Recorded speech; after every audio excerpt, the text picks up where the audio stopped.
So, dear students, welcome again. As we have already completed some topics of this respiration, तो उसमें हमने पहले respiration की introduction उसमें दे दिया, हमने उसके बारे में बता दिया रेस्पिरेशन क्या होती है.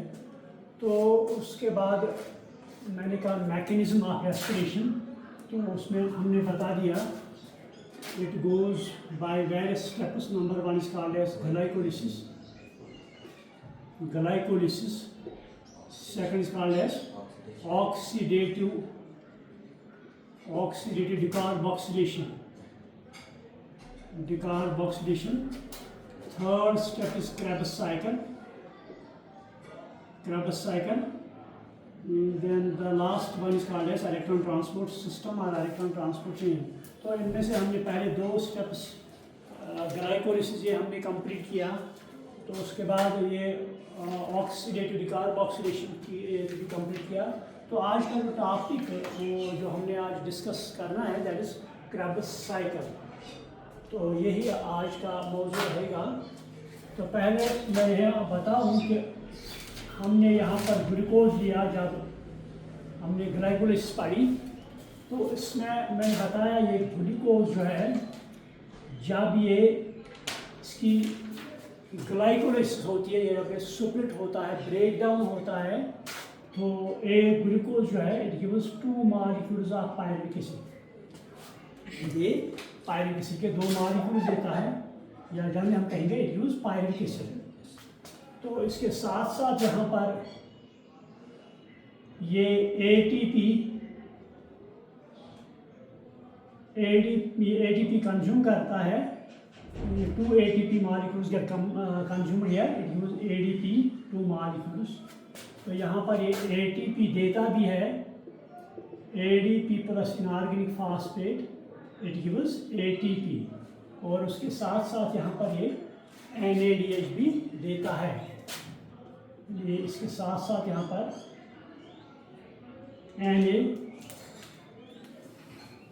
NADH भी देता है यहाँ पर. तो यहाँ पर हम लिखेंगे दिस इज पायरुविक एसिड. तो उसके बाद हमने पढ़ा फेट ऑफ पायरुविक एसिड.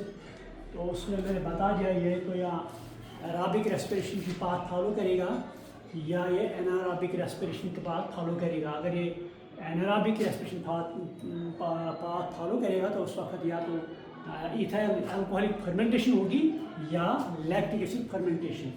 तो वो हमने कंप्लीट वो भी डिस्कस किया. तो आज का मौजूद है हमने ये क्रेब्स साइकिल यानी कि एनारोबिक रेस्पिरेशन पाथ हमें फॉलो करना है. तो उस वक्त ये जो पायरुविक एसिड है तो उसे यहाँ पर और एक स्टेप से गुजरना पड़ता है, that is called as oxidative decarboxylation. तो यहाँ पर पहले इसकी डिकार्बोक्सिलेशन होती है. इसमें 3 कार्बन होते हैं ऑफ C3 कंपाउंड. तो एक यहाँ से चला जाता है इससे इन the form of carbon dioxide. और दूसरा स्टेप जो उसमें होता है दैट इज डिहाइड्रोजनेशन. तो इससे वो NAD के साथ मिलता है, ये हमने डिस्कस किया. तो दिस गिव्स NADH. तो ये भी हमने पढ़ लिया. तो यहाँ पर ये एसिटाइल ग्रुप देता है, एसिटाइल ग्रुप. तो इस एसिटाइल के साथ फिर कोएंजाइम मिलता है, तो दिस गिव्स एसिटाइल कोएंजाइम. तो यहाँ पर मैं लिखूँ दिस गिव्स एसिटाइल कोएंजाइम. यहाँ पर मान लो कोएंजाइम यहाँ पर इसको ऐड होता है COA.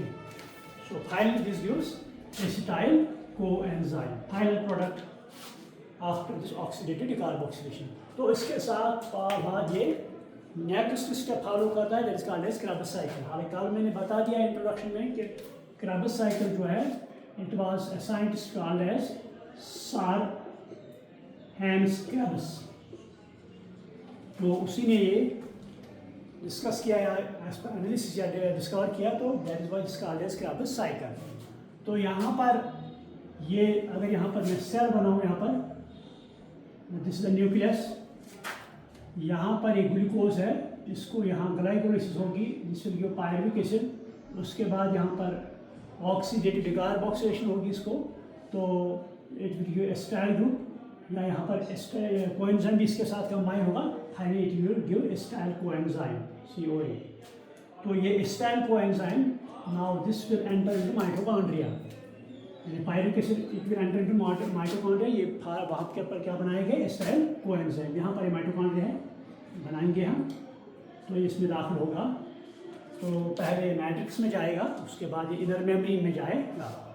तो यहाँ पर देखते हैं जब ये एरोबिक रेस्पिरेशन पाथ फॉलो करता है या क्रेब्स साइकिल में दाखिल होता है। अब तो यहाँ देखना है ये एसिटाइल कोएंजाइम जो है 2 कार्बन कंपाउंड C2, ये पहले किसके साथ कंबाइन होगा। सो कल मैंने वो बता दिया इंट्रोडक्शन में।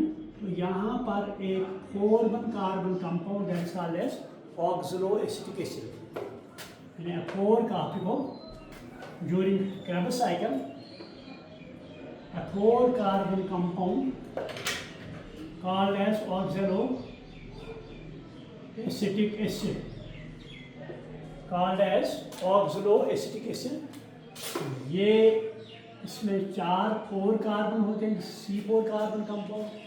तो एसिटाइल जो है, एसिटाइल कोएंजाइम, इसमें कितने हैं, इसमें 2 कार्बन हैं।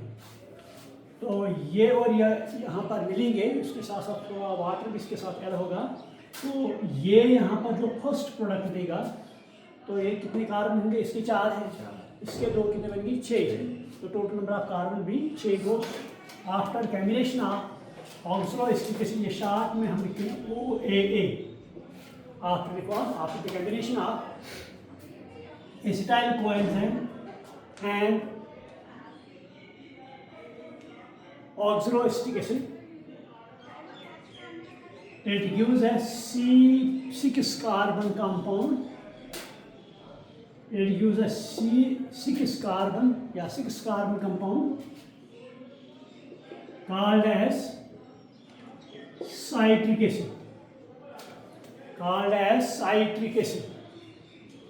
तो इसमें 6 कार्बन होते हैं, तो this called as 6 carbon compound, तो this called as citric acid. तो पहला प्रोडक्ट क्या यहाँ बना हमें, साइट्रिक एसिड है ना। अगर यहाँ पर देखेंगे पहला ये एसिटाइल कोएंजाइम जो है, इसके साथ पहले कौन कंबाइन हुआ, ऑक्सलोएसिटिक एसिड। तो जो पहले प्रोडक्ट यहाँ बना दैट इज साइट्रिक एसिड।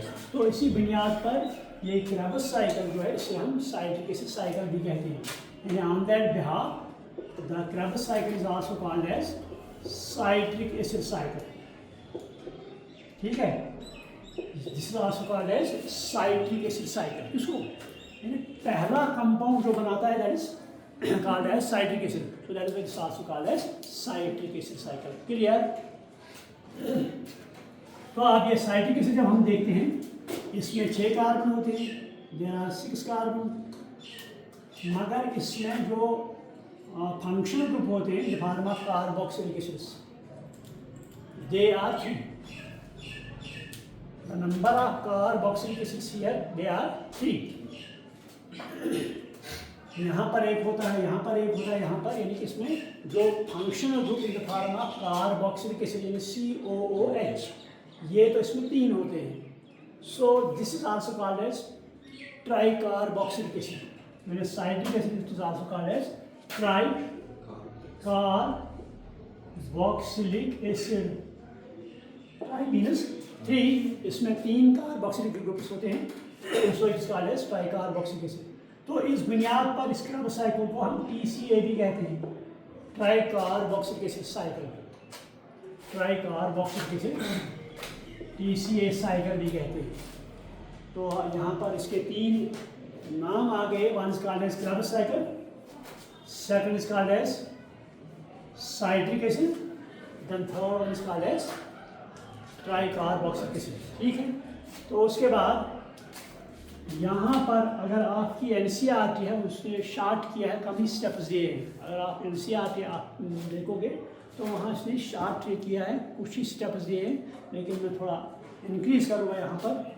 ये साइट्रिक एसिड जो है, उसके बाद यहाँ पर उसे वाटर ऐड होता है, it use another compound that is called as cis aconitic acid, that is called as cis acon. आपसे याद रखो ये सिस एक्वानिटिक एसिड। तो सिस एक्वानिटिक एसिड इसको आइसोमराइजेशन होती है, ये अनदर कंपाउंड देता है that is called as isocitric acid. Isocitric acid, isocitric acid, it is called as isocitric acid, it is called as isocitric acid. तो आइसोसाइट्रिक एसिड जो है, ये दो स्टेप आपके एनसीईआरटी में नहीं है। कौन कौन? सिस एक्वानिटिक एसिड और आइसोसाइट्रिक एसिड, ये स्टेप्स आपके एनसीईआरटी में नहीं है। तो यहाँ पर उसके बाद अहम स्टेप यहाँ पर होता है, यहाँ पर डिहाइड्रोजनेशन होती है। आइसोसाइट्रिक के बाद यहाँ पर डिहाइड्रोजनेशन होती है। सो वो हाइड्रोजन किसके साथ मिलता है? NAD के साथ। ये क्या देगा? NADH। हालांकि आपकी एनसीईआरटी में लिखा है NADH प्लस H प्लस, ऐसा लिखा है। तो मैं शॉर्ट में लिखता हूँ NADH। वो डिहाइड्रोजनेशन यहाँ पर होती है। ये स्टेप भी आपके एनसीईआरटी में नहीं है। सो ये जो कंपाउंड बनाता है that is called as oxalosuccinic acid. Oxalosuccinic acid, ये तीन स्टेप आपके एनसीईआरटी में नहीं दिए गए। कौन कौन? यहाँ तक तो ठीक है, साइट्रिक एसिड। उसके बाद क्या? सिस एक्वानिटिक एसिड बनता है, ये नहीं है आपके एनसीईआरटी में। उसके बाद आइसोसाइट्रिक एसिड बनता है, ये भी नहीं है। उसके बाद ऑक्सलोसैक्सिनिक एसिड, ये भी नहीं है। वहाँ उसने डायरेक्ट यहाँ पर लिया है। यहाँ पर और एक स्टेप होता है, यहाँ पर डिकार्बोक्सिलेशन होती है। पहले मैं ये बताओ, ये पायरिन एसिड जो है, इसमें कितने कार्बन है? 3 कार्बन। ग्लूकोज में कितने हैं? 6। जब हम C6H12O6 प्लस O2 लिखते हैं, रिड्यूस 6 टाइम्स कार्बन डाइऑक्साइड है ना, रिड्यूस 6 टाइम्स कार्बन। तो ये कार्बन जो ग्लूकोज के 6 कार्बन ये बाहर निकलने चाहिए in form of carbon dioxide. एक तो यहाँ निकला, अब एक यहाँ से निकलेगा। जब ऑक्सलोसैक्सिनिक एसिड बनता है तो इसके बाद यहाँ पर डिकार्बोक्सिलेशन होगी। आप ये लिखो, नेक्स्ट है after this oxalosuccinic acid formation decarboxylation takes place. Decarboxylation takes place, so it will give carbon dioxide. तो यहाँ पर एक एंजाइम ऐड होगा दैट इज कॉल्ड एज डिकार्बोक्सिलेज। जहाँ जहाँ पर कार्बन डाइऑक्साइड रिमूव होगा, आप याद रखो, जहाँ जहाँ पर कार्बन डाइऑक्साइड रिमूव होगा, बाहर निकलेगा, वहाँ वहाँ डिकार्बोक्सिलेज एंजाइम इस्तेमाल होगा। ये आप नक्शे में याद रखो।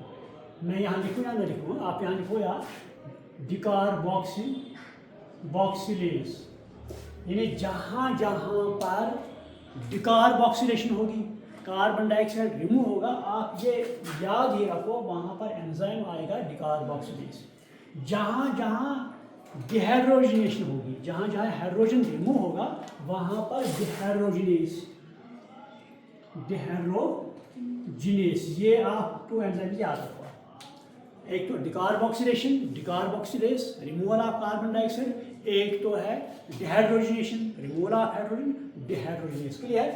तो यहाँ पर डिकार्बोक्सिलेशन होगी तो कार्बन डाइऑक्साइड बाहर निकलेगा, तो this will give alpha ketoglutaric acid, glutaric acid. आप लिखो ऑक्सलोसैक्सिनिक एसिड, सैक्सिनिक एसिड यहाँ बना, अब यहाँ पर कार्बन डाइऑक्साइड से बाहर निकलेगा, that is called as decarboxylation. तो यहाँ पर जो कंपाउंड बनेगा that is called as alpha ketoglutaric acid, that is called as alpha keto. आपसे पूछिए अल्फा कीटो मीन्स, यानी ये गुल्टारिक एसिड है। तो गुल्टारिक एसिड में जो अल्फा कार्बन किसे हम कहते हैं? मान लो ये कार्बन कार्बन कार्बन है यहाँ पर, तो यहाँ पर मान लो कोई OH ग्रुप है या कोई फंक्शनल ग्रुप है, तो उसके बाद जो भी कार्बन आता है उसे हम अल्फा कार्बन कहते हैं। यानी ये फंक्शनल ग्रुप के बाद जो भी कार्बन आ जाए उसे क्या कहते हैं? अल्फा कार्बन, उसके बाद बीटा कार्बन, उसके बाद गामा कार्बन, नेमिंग के हिसाब से। इसी तरह यहाँ अल्फा कार्बन पे क्या है? Ketonic group. अल्फा कार्बन तो क्या है? Ketonic group, that is called as alpha ketoglutaric acid. Actually glutaric acid है मगर इसमें कीटोनिक ग्रुप है, तो it is called as alpha ketoglutaric acid. तो देखो यहाँ पर एक कार्बन डाइऑक्साइड निकल गया है ना, तो यहाँ पर दूसरा, तो पायरिक एसिड में कितने हैं? 3, अब एक बचा यहाँ पर, अब यहाँ एक बचा। देख फिर से मैं रिपीट करूँ, एस्टाइल कोएंजाइम यहाँ और ऑक्सोएस्टिक एसिड ये कंबाइन होंगे, इसमें 4 कार्बन है, इसमें 2 कार्बन है, 6 बनेंगे, तो 6 कार्बन कंपाउंड कॉल्ड है साइट्रिक एसिड। तो आपकी एनसीईआरटी में डायरेक्ट यहाँ पर उन्होंने स्टेप लिखा, यहाँ पर डायरेक्ट डाइजेस्ट करके उन्होंने ये तो लिखा है, डिहाइड्रोजनेशन लिखा है, मतलब वहाँ ऐसे ये भी मान लो काटो, ये भी काटो, डायरेक्ट डिहाइड्रोजनेशन, डायरेक्ट डिकार्बोक्सिलेशन, उसने ऐसे ही लिखा है। तो मैंने ये पॉइंट्स भी यहाँ ऐड किए, तो उसने डायरेक्ट वो कहाँ पर पहुँच गया? जिस अल्फा कीटो गुल्टारिक एसिड पर, ठीक है। तो उसके बाद यहाँ पर और एक स्टेप होगा, यहाँ पर अब 2 रिएक्शंस होंगे। जब अल्फा कीटो गुल्टारिक एसिड बना तो उसके बाद 2 रिएक्शन क्या होंगी? एक तो डिकार्बोक्सिलेशन भी होगी, दूसरी तो डिहाइड्रोजनेशन भी होगी। जब डिकार्बोक्सिलेशन होगी ये क्या देगा? शाबाश, कार्बन डाइऑक्साइड। जब डिहाइड्रोजनेशन होगी तो this will give NaDH, this will give Na, यहाँ पर NAD आएगा, तो NAD के साथ H हाइड्रोजन कंबाइन होगा, दिस विल गिव NaDH। तो 2 रिएक्शन यहाँ पर हो गए, एक तो डिकार्बोक्सिलेशन होगी यहाँ पर, दूसरा तो डिहाइड्रोजनेशन होगी। तो 2 एंजाइम्स आएंगे यहाँ पर, डिकार्बोक्सिलेज भी आएगा और डिहाइड्रोजनेज भी आएगा, ठीक है, 2 एंजाइम। और उसके साथ साथ और यहाँ पर एक और कंपाउंड ऐड होगा यहाँ पर,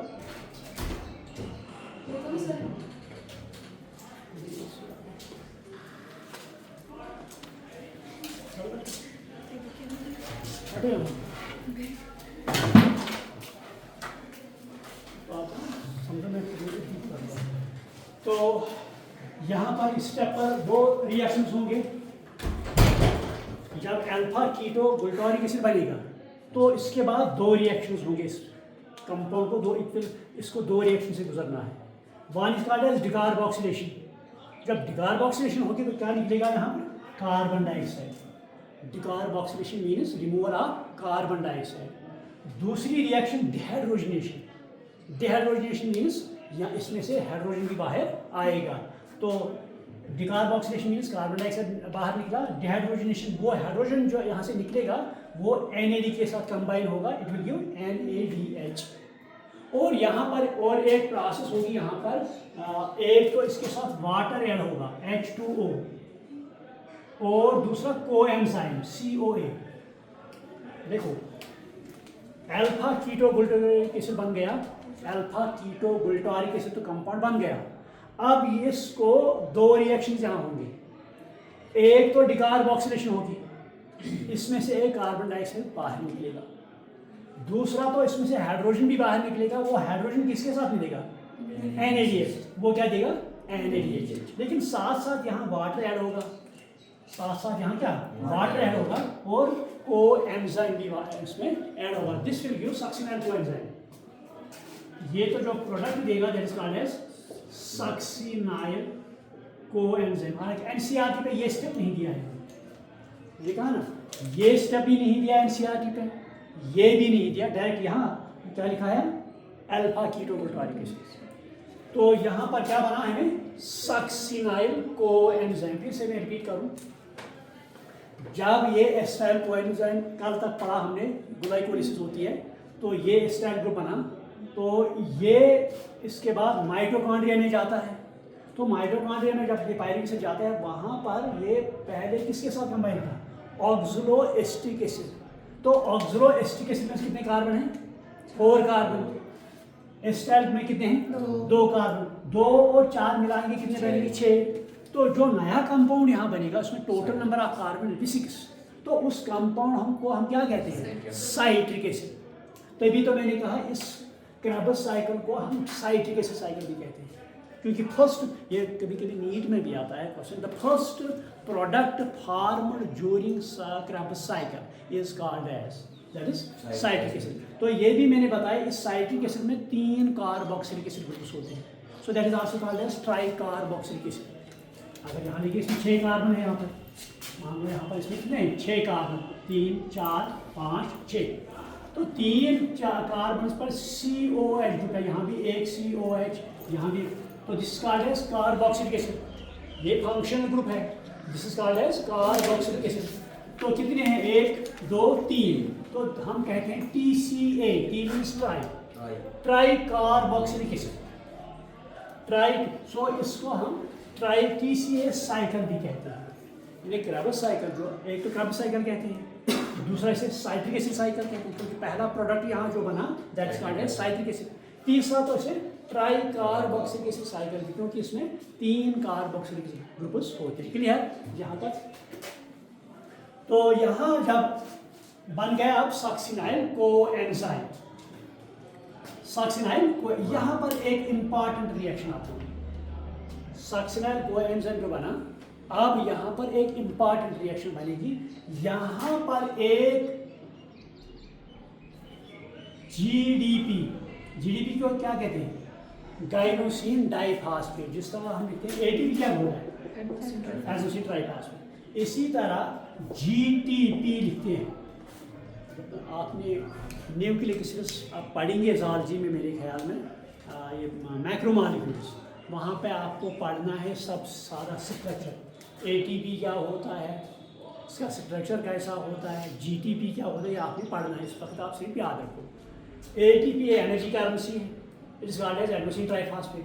तो GTP ये भी ATP बनाता है, तो यहाँ पर पहले आएगा GDP, ठीक, तो इसके साथ इनऑर्गेनिक फास्फेट कंबाइन होगा, क्योंकि ये जो ये गुजरेगा इस स्टेप से, ये एनर्जी देगा यहाँ पर, क्योंकि तो पहले कहाँ से आया ग्लूकोज, ये फूड मॉलिक्यूल है, ये एनर्जी देगा, वो एनर्जी कहाँ जाएगी, है ना, मतलब जब ये एनर्जी देगा तो वो एनर्जी GDP और इनऑर्गेनिक फास्फेट जो है इनको मिलाने में मदद करेगी।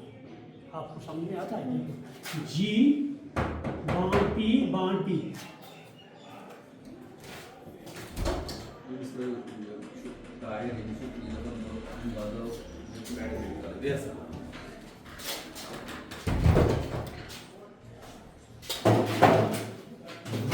सुनो, G बॉन्ड P, मैंने ऐसा बॉन्ड नहीं लिखा, ये सब लिखा स्ट्रेट लाइन में नहीं, यहाँ नहीं है, ये भाई यहाँ पर मैंने कर्व लाइन यहाँ पर ले ली, तो यहाँ पर मैंने कर्व लाइन क्यों ले ली, स्ट्रेट लाइन की, फॉर एग्जांपल मैं मीथेन यहाँ बनाऊँ, C बॉन्ड है ना, ऐसे लिखते हैं ना, मगर जब हम ATP लिखते हैं हम बॉन्ड को कर्व लाइन में इंडिकेट करते हैं, this is called as energy bond. जब भी एनर्जी बॉन्ड हो, इसको हम स्ट्रेट लाइन में इंडिकेट नहीं कर सकते या रिप्रेजेंट नहीं कर सकते, बाकी कर्व लाइन में, ठीक है। तो यहाँ पर भी मैंने G curve bond P, G curve line P, है ना, this called as energy bond, को ये बॉन्ड जो है दिस कॉल्ड एज एनर्जी। ये बॉन्ड जब ब्रेक होगा it will give energy, it will give energy. मगर ये बॉन्ड हम अगर इसको ब्रेक करना है, यहाँ पर हमें एनर्जी इसको देनी है, इस बॉन्ड को ब्रेक करने में हमें एनर्जी की जरूरत है, ये बॉन्ड ब्रेक होगा it will provide energy. Clear? This is the difference why this is in curve में, why this called as energy bond. जब हम इसको ब्रेक करेंगे तो ये एनर्जी देगा, जब हम इसको ब्रेक करेंगे तो यहाँ एनर्जी हमने लगानी है। क्लियर? This is difference. तो यहाँ पर क्या बनेगा, अब देखो, जब सक्सिनाइल कोएंजाइम कंपाउंड बन गया, अब यहाँ पर इंपॉर्टेंट रिएक्शन में होगी, GDP गाइनोसिन डाइफॉस्फेट आएगा, उसके साथ inorganic phosphate PI means inorganic phosphate ये आएगा, इन दो को मिलना है, इनको बनाना है GTP, इनको बनाना है GTP। ऐसे कर्व में यहाँ लिखूँ कर्वलाइन P, कर्वलाइन P, कर्वलाइन P, ये बनाना है। ये बनाने के लिए हमें एनर्जी चाहिए, अगर हम इसको तोड़ेंगे ये एनर्जी देगा, लेकिन अगर ये बॉन्ड बनाएंगे तो एनर्जी की जरूरत है, इट इज रिवर्स। देखो यहाँ पर बॉन्ड है, ये स्ट्रेट लाइन, अगर हम अगर हम इस बॉन्ड को ब्रेक करेंगे तो हमें एनर्जी की जरूरत है, ये आप समझो पहले। मगर अगर इसको ब्रेक करेंगे ये एनर्जी देगा, इट विल प्रोवाइड एनर्जी। अब तो यहाँ एनर्जी बनाना है, ये बॉन्ड, ये एनर्जी बॉन्ड बनाना है, उस वक्त एनर्जी लगेगी जरूरत। आपको समझ में आएगी? फिर से कहूँ देखो, फिर से मैं तो कह रहा हूँ आपसे, बॉन्ड जो है, bond is in straight line, bond is in curve line. जो स्ट्रेट लाइन का बॉन्ड है, अगर हम इसको तोड़ेंगे, ब्रेक करेंगे, तो हमें एनर्जी की ज़रूरत है, यानी इसको तोड़ने के लिए एनर्जी चाहिए।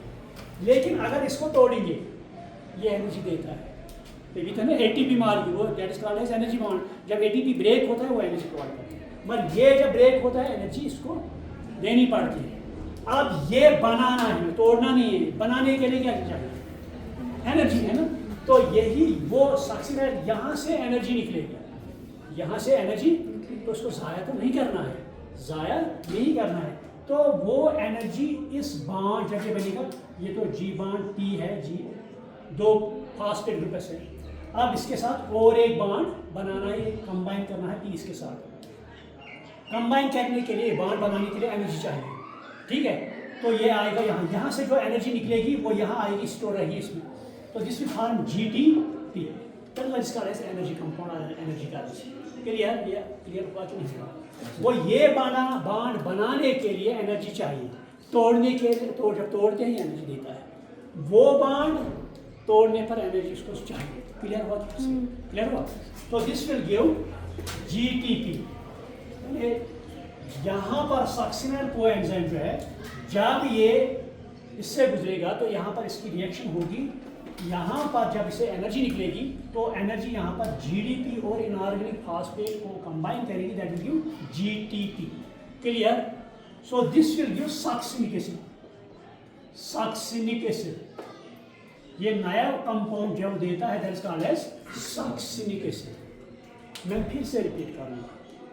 देखो, कल मैंने कहा ये ग्लूकोज मॉलिक्यूल जो आता है, इसको पहले ग्लाइकोलिसिस होती है। जब ग्लाइकोलिसिस होती है, ये क्या देता है? Pyruvic acid. क्लियर? तो साथ साथ ये भी बनते हैं, लगते हैं, क्या यूटिलाइज भी होते हैं और ये देते हैं। फॉर एग्जाम्पल यहाँ पे एटीपी मॉलिक्यूल देता है, यहाँ पर एटीपी मॉलिक्यूल कंज्यूम होता है और ये एनएडीएच भी यहाँ पर देता है। मगर मेन क्या है यहाँ पर? Pyruvic acid. ये पायरुविक एसिड उसके बाद यहाँ तो रुख करता है एरोबिक रेस्पिरेशन की तरफ, यहाँ एनारोबिक रेस्पिरेशन। यहाँ पर ये एरोबिक रेस्पिरेशन की तरफ रुख करेगा, तो यहाँ पर इसको डीऑक्सीडेटिव कार्बोक्सिलेशन होगी। इसमें से एक कार्बन डाइऑक्साइड बाहर निकलेगा और NaDH, तो ये क्या देगा? Acetyl group. तो एसिटाइल ग्रुप के साथ कोएंजाइम कंबाइन होगा, जिसको गिव एसिटाइल कोएंजाइम। यहाँ तक तो कंप्लीट होगा, क्योंकि ये अब माइटोकॉन्ड्रिया में लाकर होगा। यहाँ तो इससे ऑक्सीजन अवेलेबल है, तो पहले इसके साथ ऑक्सलो एसिटिक एसिड कंबाइन होगा। किसके साथ? एसिटाइल कोएंजाइम जो हमने बना यहाँ पर, इसके साथ ऑक्सलो एसिटिक एसिड कंबाइन होगा। इसमें 4 कार्बन होते हैं, इसमें 2 कार्बन होते हैं, तो टोटल विल बी 6। नया प्रोडक्ट जो बनेगा इसमें 6 कार्बन होंगे, that is called as 6 carbon compound called as citric acid. Clear? तभी तो इसको हम साइट्रिक एसिड साइकिल भी कहते हैं। तो इसके बाद यहाँ पर मैंने कहा, अगर आपकी एनसीईआरटी ले लेंगे, वहाँ पर ये स्टेप भी गायब है, ये स्टेप भी गायब है और ये स्टेप भी गायब है। तो तीनों स्टेप वहाँ तो आप देखेंगे ऐसे लाइन है, वहाँ पर लाइन लाइन लाइन सीधे यहाँ पर। तो मैंने समझा कि मैं ये आपको बताऊँ, आप इतना ही याद रखें। मगर मैं आपको बताऊँ, ये स्टेप्स जो बीच में आते हैं उस एनसीईआरटी में नहीं है, तो मैं आपको ये बताऊँगा। साइट्रिक एसिड फिर बाद में क्या देता है? सिस एकोनिटिक एसिड। सिस एकोनिटिक एसिड क्या देता है? आइसोसाइट्रिक एसिड। आइसोसाइट्रिक एसिड क्या देता है? ऑक्सलोसाक्सिनिक एसिड। ये 3 स्टेप्स आपके एनसीईआरटी में नहीं है, आप याद रखो या ना रखो, मगर मैंने आपको बताया कि होता क्या है, ठीक? लेकिन यहाँ पर ये आपको याद रखना है, यहाँ पर बीच में NaDH देता है यहाँ पर। तो इसके बाद क्या होती है? डिकार्बोक्सिलेशन। तो कार्बन डाइऑक्साइड यहाँ से बाहर निकलेगा, तो जो प्रोडक्ट यहाँ बनेगा that is called as alpha ketoglutaric acid. Clear? ये तो दिया है स्टेप एनसीईआरटी में। तो उसके बाद यहाँ पर एक डिकार्बोक्सिलेशन होगी, कार्बन डाइऑक्साइड वहाँ से रिमूव होगा, और डिहाइड्रोजनेशन। मतलब जो हाइड्रोजन यहाँ से निकलेगा वो किसके साथ कंबाइन होगा? NaD के साथ। ये क्या देगा? NaDH। वो कार्बन डाइऑक्साइड भी बाहर निकलेगा। तो यहाँ पर कोएंजाइम ऐड होगा और वाटर ऐड होगा। नया प्रोडक्ट जो बनेगा that is called as succinyl coenzyme, that is called as succinyl coenzyme. तो सक्सिनाइल कोएंजाइम को यहाँ जब ये गुजरेगा दूसरे स्टेप से, यहाँ एनर्जी लॉस होगी, मतलब वो एनर्जी इसको कन्वर्ट करने में मदद करेगी। वो क्या देगी? जीटीपी। नया प्रोडक्ट जो बनेगा यहाँ पर वो देगा सक्सिनिक एसिड। यहाँ तक रहा याद। तो मेरे ख्याल में टाइम तो कंप्लीट हो गया, टाइम क्लास का। तो ये हम कंप्लीट कल की क्लास में करेंगे। यहाँ तक तो आपको थोड़ा बहुत समझ में आया। मैं कल से फिर से रिपीट करूँगा, मैं 2-3 बार इसको रिपीट करूँगा ताकि आपको आप ही अंडरस्टैंड कर पाओगे। ठीक है, आप तो थोड़ा लेट आए हैं तो फिर से मैंने रिपीट किया कि हमने यहाँ से पढ़ा तो यहाँ तक पहुँचे। ठीक है, तो आज के लिए इतना ही। तो कल हम फिर से कंटिन्यू करेंगे। देखिए, थैंक यू।